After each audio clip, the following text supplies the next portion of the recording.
नमस्कार, मैं रविश कुमार। आप सबको पता ही है कि हमारा टीवी बीमार हो गया है।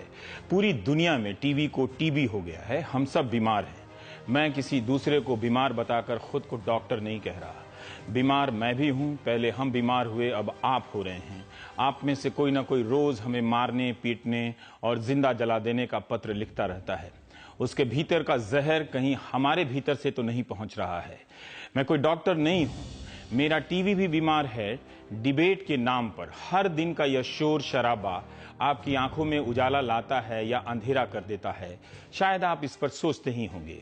डिबेट से जवाबदेही तय होती है, लेकिन जवाबदेही के नाम पर अब निशानदेही हो रही है, टारगेट किया जा रहा है। इस डिबेट का आगमन हुआ था मुद्दों पर समझ साफ करने के लिए, लेकिन जल्दी ही डिबेट जनमत की मौत का खेल बन गया। जनमत एक मत का नाम नहीं है। जनमत में कई मत होते हैं, मगर यह डिबेट टीवी जनमत की वैरायटी को मार रहा है। एक जनमत का राज कायम करने में जुट गया है। जिन एंकरों और प्रवक्ताओं की अभिव्यक्ति की कोई सीमा नहीं है, वो इस आजादी की सीमा आपके लिए तय करना चाहते हैं। कई बार ये सवाल खुद से और आपसे करना चाहिए कि हम क्या दिखा रहे हैं, आप क्यों देखते हैं। आप कहेंगे आप जो दिखाते हैं हम देखते हैं, और हम कहते हैं आप जो देखते हैं वो हम दिखाते हैं। इसी में कोई नंबर 1 है तो कोई मेरे जैसा नंबर 10 है, कोई टॉप है तो कोई मेरे जैसा फेल है। अगर टीआरपी हमारी मंजिल है तो इसके हम सफर आप क्यों हैं? क्या टीआरपी आपकी भी मंजिल है? इसलिए हम आपको टीवी की उस अंधेरी दुनिया में ले जाना चाहते हैं, जहां आप तन्हा उस शोर को सुन सकें, समझ सकें, उसकी उम्मीदों और खौफ को जी सके जो हम एंकरों की जमात रोज पैदा करती है।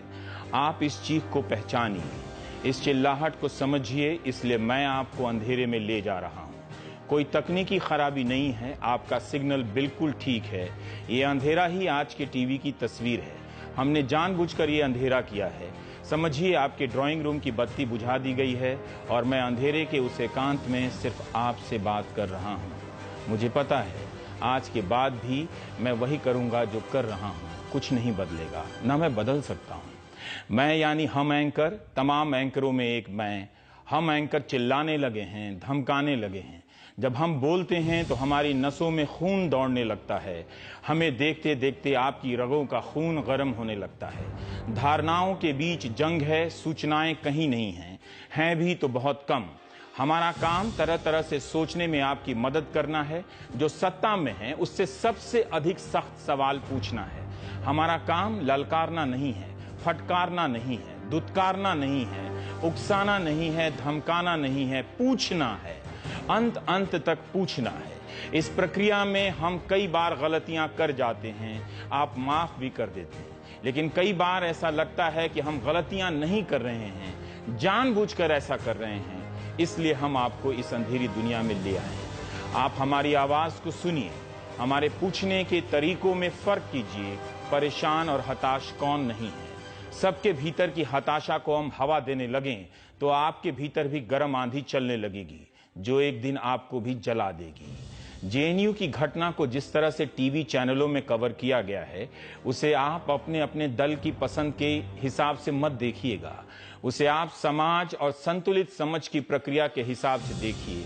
क्या आप घर में इसी तरह से चिल्लाकर अपनी पत्नी से बात करते हैं, अपने दोस्त से बात करते हैं? क्या आपके पिता इसी तरह से आपकी मां पर चीखते हैं? क्या आपने अपनी बहनों पर इसी तरह से चीखा है?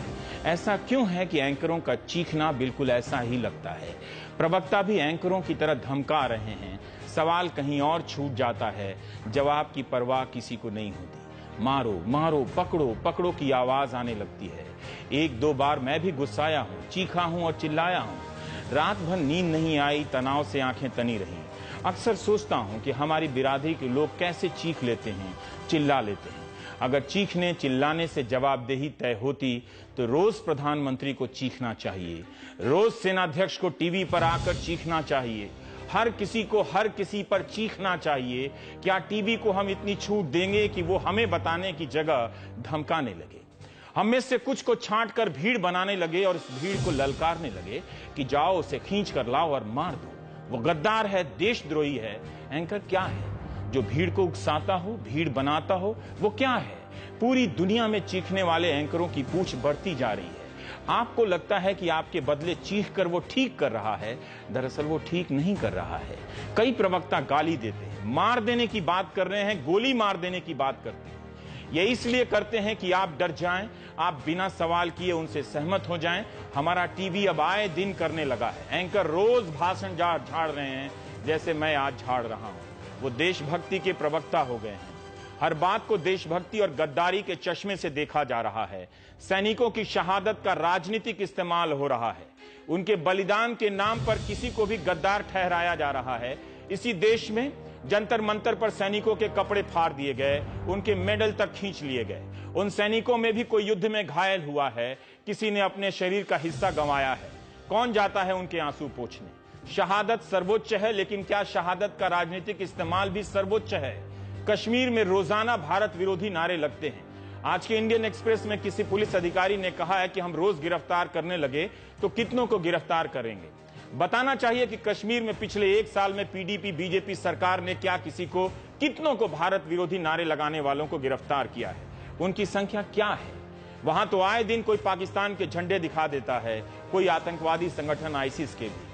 कश्मीर की समस्या का भारत के अन्य हिस्सों में रह रहे मुसलमानों से क्या लेना देना है? कोई लेना देना नहीं। कश्मीर की समस्या इस्लाम की समस्या नहीं है।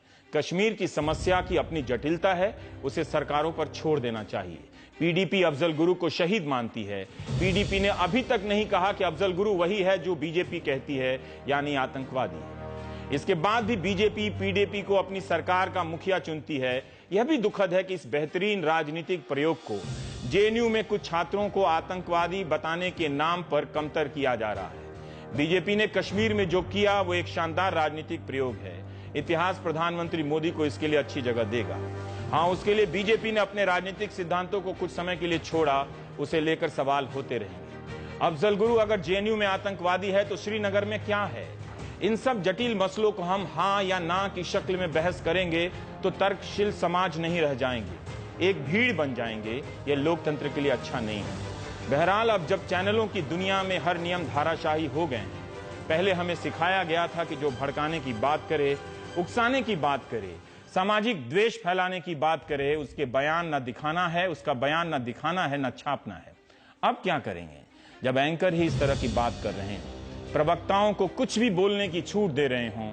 कन्हैया के भाषण के वीडियो को चैनलों ने खतरनाक तरीके से चलाया। बिना जांच किए कि कौन सा वीडियो सही है, उसे चला दिया गया।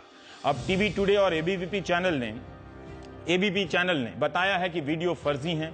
कुछ वीडियो में काट छांट है तो किसी में ऊपर से नारों को थोपा गया है। अगर वीडियो में इतना अंतर है तो यह जांच का विषय है। इसके पहले तक कैसे हम सबको नतीजे पर पहुंचने के लिए मजबूर किया गया? गली गली में जेएनयू के विरोध में नारे लगाए गए, छात्रों को आतंकवादी और देशद्रोही कहा गया। क्या अब कोई चैनल उन वीडियो की जवाबदेही लेगा? क्या अब हम एंकर उतने ही घंटे चीख चीख कर बताएंगे कि वीडियो सही नहीं है, विवादित है? किसी में कन्हैया गरीबी से सामंतवाद से आजादी की बात कर रहा है तो किसी ने उसका हिस्सा काट कर दिखाया कि वो सिर्फ आजादी की बात कर रहा है। तो क्या आजादी की बात करना कैसे मान लिया गया कि वो भारत से आजादी की बात कर रहा है? हमारे सहयोगी मनीष आज कन्हैया के घर गए थे।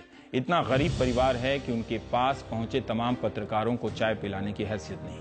उन्हें मुश्किल में देख मनीष कुमार वापस चले गए। इस गरीबी को झेलने वाला कोई छात्र नेता अगर गरीबी से आजादी की बात नहीं करेगा तो क्या उद्योगपतियों की गोद में बैठे हमारे राजनेता करेंगे?